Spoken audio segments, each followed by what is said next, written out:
இலக்கை நோக்கி டுவர்ட் த கோல் இந்த நிகழ்ச்சிக்கு உங்களை அன்புடன் வரவேற்கிறோம். Praise the Lord. ஆண்டவராக இயேசுவின் இனிய நாமத்தில் உங்கள் யாவருக்கும் அன்பின் வாழ்த்துக்கள். மார்க் 5:41 பிள்ளையின் கையை பிடித்து தலித்தா கூமி என்றார். அதற்கு சிறு பெண்ணே எழுந்திரு என்று உனக்கு சொல்லுகிறேன் என்று அர்த்தமா. இயேசு இந்த இடத்துல ஒரு சிறுமியினுடைய கையை பிடித்து எழுந்திரு அப்படின்னா, இந்த சிறுமி யாரு? ஒரு ஜெப ஆலய தலைவனுடைய மகள். இவளுக்கு என்ன நடந்தது?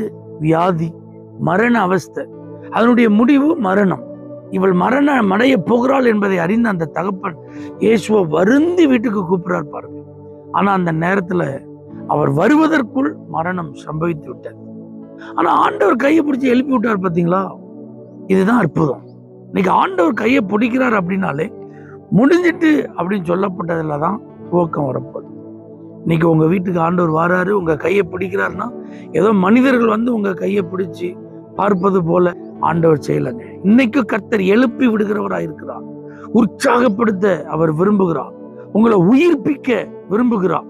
முடங்கி போன நிலையில, முடிந்து போன நிலையில இருக்கிற உங்க வாழ்க்கைக்கு மறு வாய்ப்பு கொடுக்க இயேசு வருகிறார். இனிமே என்னால ஒண்ணுமே செய்ய முடியாது, நான் இனிமே எதையும் செய்யறதுக்கு லாய்க்கே இல்லை, அவ்வளவுதான், என் கேரியர் முடிஞ்சிட்டு, என் படிப்பு பாழா போச்சு, என் வேலை பாழா போச்சு, என் தொழில் வம்பா போச்சு, என் திருமண வாழ்க்கை வம்பா போச்சு, என் பிள்ளை வாழ்க்கை வம்பா போச்சு, என் குடும்பமே சீரழிஞ்சு போச்சு எல்லாம் நீங்க நினைக்கிறீங்களா? இதுக்கு மேல என்னங்க இருக்கு? அதான் எல்லாம் முடிஞ்சு போச்சே, அவ்வளவுதான், ஒண்ணு இல்லைன்னு ஆயிட்டேன். இல்ல, ஆண்டவர் இன்னைக்கு வருகிறார். கைப்பிடித்து அவர் தூக்குகிறார்.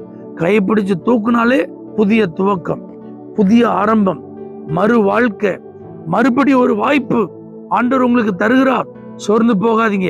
மறுபடி நீங்க வாழ முடியும், மறுபடி நீங்க எழும்ப முடியும், மறுபடி நீங்க பிரகாசிக்க முடியும், மறுபடி நீங்க ஜெயிக்க முடியும், மறுபடி நீங்க தொடர முடியும், மறுபடியும் உங்களால எல்லாம் செய்ய முடியும்.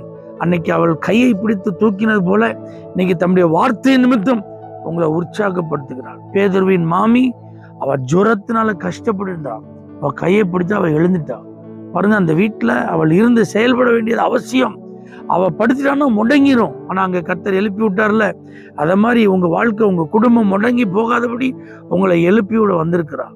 ஒரு தகப்பனுடைய மகன் பிசாசினால பாதிக்கப்பட்டவன் செத்தவனு போல விழுந்துட்டான். கர்த்தர் அவன் கையை பிடிச்சி எழுப்பி விட்டார். சுத்தி இருக்கிறவங்களும் அவ்வளவுதான், இவன் செத்துட்டான்னு நினைச்சாங்க. ஆனா ஆண்டவர் எழுப்பி விட்டார்ல. அது மாதிரி உங்க சொந்தக்காரங்க, உங்க உறவுக்காரங்க, உங்க குடும்பத்தில் உள்ளவங்க எல்லாம் உங்க கதை முடிஞ்சிட்டு நினைச்சிட்டு இருக்கலாம். ஆனா நீ கர்த்தர் உங்களை தூக்கிட்டு வந்திருக்கிறார். எழும்புங்க, தொடர்ந்து முன்னேறுங்க. ஆண்டவர் உங்களை ஆசீர்வதிப்பார். தேவனே, எங்களை எழுப்புகிறவர், எங்களை உற்சாகப்படுத்துகிறவர், எங்களை தொடர செய்கிறவர். இன்றைக்கு யாரெல்லாம் சோர்ந்து போயிருக்கிறாங்களோ, முடிஞ்சிட்டு நினைக்கிறாங்களோ, அவங்களெல்லாம் எழுப்பி உற்சாகப்படுத்தி அனுப்புங்க, ஆசீர்வதிங்க. இயேசுவின் நாமத்தில் பிதாவே, ஆமென். For prayer contact Pastor J.